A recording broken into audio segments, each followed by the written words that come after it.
Our special guest, George Wendt. Morning, George. How are you? Good. How are you? I've never been better, thank you. I don't live in a house of dreams, but, I guess I'm okay. Yeah, well. He goes, yeah, wow. You got to help build it. George, I got to tell you something. That's a typical Chicagoan response. Yeah, well. I should say I love the city of Chicago before I continue on. I didn't mean to disparage Chicagoans. No, that's fine. No, it's fine. That's not Chicago. That's not a Chicago response. No, that's... No, that's not. House of Dreams, Dream House. Yeah. Tell us about it. Just watch it. I'm not going to tell you. Well, that's why you're here to tell us about it, George. No, we waste all that time. Just watch it. I'd spoil it for you.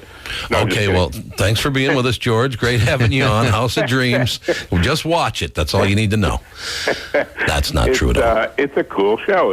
It's like a reality show, and it involves it's a kind of survivory competition show where 16 people from all walks of life with no prior experience in the building trades get together to build a house. They have no idea what they're doing. They get some help, they get advice, and there's a contractor involved. But they live in tents on the campsite, and they have to vote each other off on a weekly basis. And it gets pretty intense because each of them has a 1 in 16 chance of winning a house worth several $100,000. So, do you get any? I must say I didn't get to see the initial episode, and I certainly will watch on Monday. But do you get to, a la Simon Cowell? Do you get to say, sir, you're really an idiot? Do you get to do that? No, I sort of sit back and watch the proceedings and just kind of I'm like a sounding board for their fears and insecurities. I don't really, I just sort of sip iced tea and watch. You're kind of like the Bob Veely. You come in and check in once the work's all done, huh? Not really. I don't, like, kind of unique. I feel like I don't have anything to do with the work.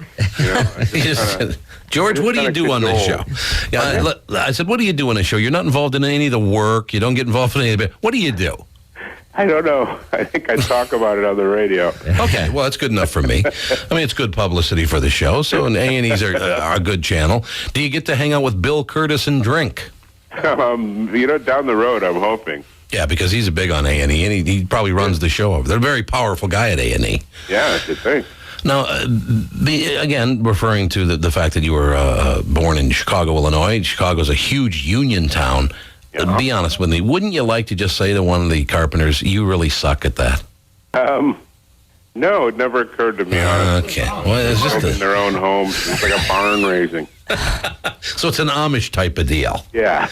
Okay, well, that's good enough. Now, so as they go along, you said, now how many people are involved at first? 16. 16, and then every week somebody gets voted off. Right. You're probably doing the math now. Well, no. Yes, I am, sir. What's in my little pointed head? I'm doing the math. What are the criteria? What would be? It's not just I don't like your look. Get out. I mean, they have to. They're just not doing a good enough job. They got on each other's nerves, and it was also the strategizing was all about how do I win the house? How can I boot out the person with the most compelling story?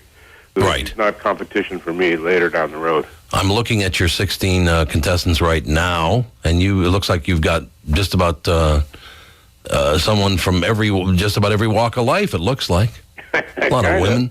Well, I mean, I'm looking at the picture right now. Yeah. None of these people are very well dressed, George, I must say. No, they're not. So, well, at the end, what do you get? That's what I want to know. So one person ends up with the house. What do you get out of the deal? Money? A check? Yeah. Well, that's good then. This is going to work for everybody. Okay. Is there any way, because we try to be an educational show here at KQRS, the KQ in the Morning Show. Uh-huh. How do you set this up where basically we've learned in the first 5 minutes of the interview, you do absolutely nothing and you're the one who gets the money? Because that's if you get given the tip. And I'm in radio, by the way, so I know how to get by with doing absolutely. Set it up. I sat at the end of a bar and drank beer for 11 years. So clearly I'm a genius. George, you are a genius. You had one of the greatest lines in the history of television when I believe you were going out on a date and you asked someone to check because you felt you had a little bit of a drip going and you opened up your suit coat, and there was sweat all the way down under your belt. It was one of the great moments in the history of television. Now, That was, I think, the first. Jim Burrows said that was the first time he ever had to cut the cameras for a laugh. The laugh went on too long that he just had to cut and reload. well, it was one of the greatest moments of all time. And if you don't mind, this is the quick question. You did some episodes with Kevin McHale, a Minnesota hero. Yes, I did. Was on. What'd you think? Did you like him, or did you find him a total pain in the ass? I loved him. I thought he was really cool. We had fun. So, I mean, it's because we want to know. Like I said, he's a local hero. He's from Hibbing, Minnesota. We just wanted to know, if he was kind of pushy, if he was like kind of a Marlon Brando on the set. No, it was a lot of fun. Well, I'm glad I to didn't hear know that. he's from Dylan's hometown. That's cool. Oh, yeah. Hibbing, Minnesota. Bring it up, huh? Yeah. Yeah, Tell him nice his of- nickname. Oh, should I tell him, George? Actually, Kevin McHale, you've seen how big the man is, and how you noticed also how his chest kind of does protrude. You've noticed that he's has a protruding chest. So his nickname in high school was Tits. Does that bother you? Well, it was. I just thought I'd throw that at you and see what you felt of that. Okay, now let's get back to House of Dreams, because this is what you're. George says gladly. Well, no, I just wanted to cover that, and I want to ask him because there's a Minnesota connection there, and I needed to know these things. So, okay, now to set the scene, we're talking 8 o'clock Central Time on Mondays on A&E, and I noticed, by the way, you're sponsored by LendingTree.com, so apparently they put up the dough for the house building. Well, I think it's not really my department. Well, George, you do nothing on the show, do you? You have no involvement. No, I mean, I think there are oodles of sponsors, is what I'm saying. Yeah, George, you're my hero. Because it's like, you know the carpenters? No, I don't know the carpenters. You know the people? No, I don't know the people either. Do you make any comments? No, I don't comment to be. You got this whole thing figured out, man. I'm a genius. You are definitely a genius. You found a way to make money. It's even easier than radio, is all I have to say. How did you get involved in this in the first place? So they come to you and say, look, George, you're the guy. Yeah, they did. And I really kind of said, whoa, you sure? Because I'm not a broadcaster, really. I'm just an actor. Smooth, pattered a camera is not my long suit. They said, no, we know. You we want you. Just be yourself. Okay, all right. Which is good. I mean, that's a good thing. Now, you were in a movie, and it keeps coming to mind, where you lived next door to a haunted house. What was the name of that movie? House. It was just called House. Okay. No, I mean, it was good. The movie was called House. I know. But it keeps coming to mind because you would come over and stir the pot. And I believe the guy who used to be the bailiff on Night Court ended up being a skeleton killer or something. Yeah. Richard Mall, wasn't that his name? So is that way? They said, look, you did such a great job on House that House of Dreams seems to be your kind of deal. There you go. What do you think of that connection there, George? Subliminally, I think you're right. Subliminally. Like the producers were like, 11 years old when House came out or something. They really made it registered subliminally in them. So you're buying that? Yeah. Okay, thank you. Monday night said... Otherwise it's totally inexplicable. Yeah, you're right. Why I'm on board.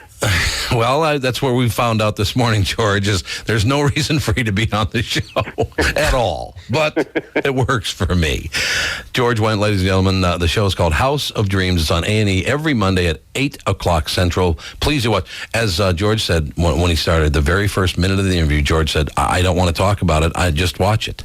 Yeah. Thought he was kidding. No, he wasn't kidding. George, get some rest, because it sounds like you've really been taxing yourself there. Yeah. All right, Now, be honest, you're bored. Thank you, George. Have a great day.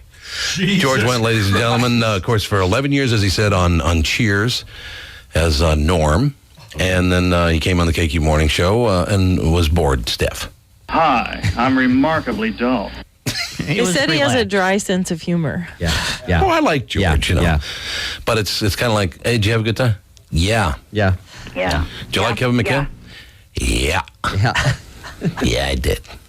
So basically, George was right when he said he's an actor. Yeah. He's not really good sitting in front of the camera. And I don't know. He was an SCTV guy, so they thrived on George improv, Wendt right? was? Oh, yeah. I didn't know that. Oh, yeah. He was actually Second City out of Chicago. Yeah, not SCTV. Yeah, that's what I meant. Oh, okay. Second City of Chicago. I knew that. Yeah, but SCTV, I don't ever remember. They already had a fat guy. Right.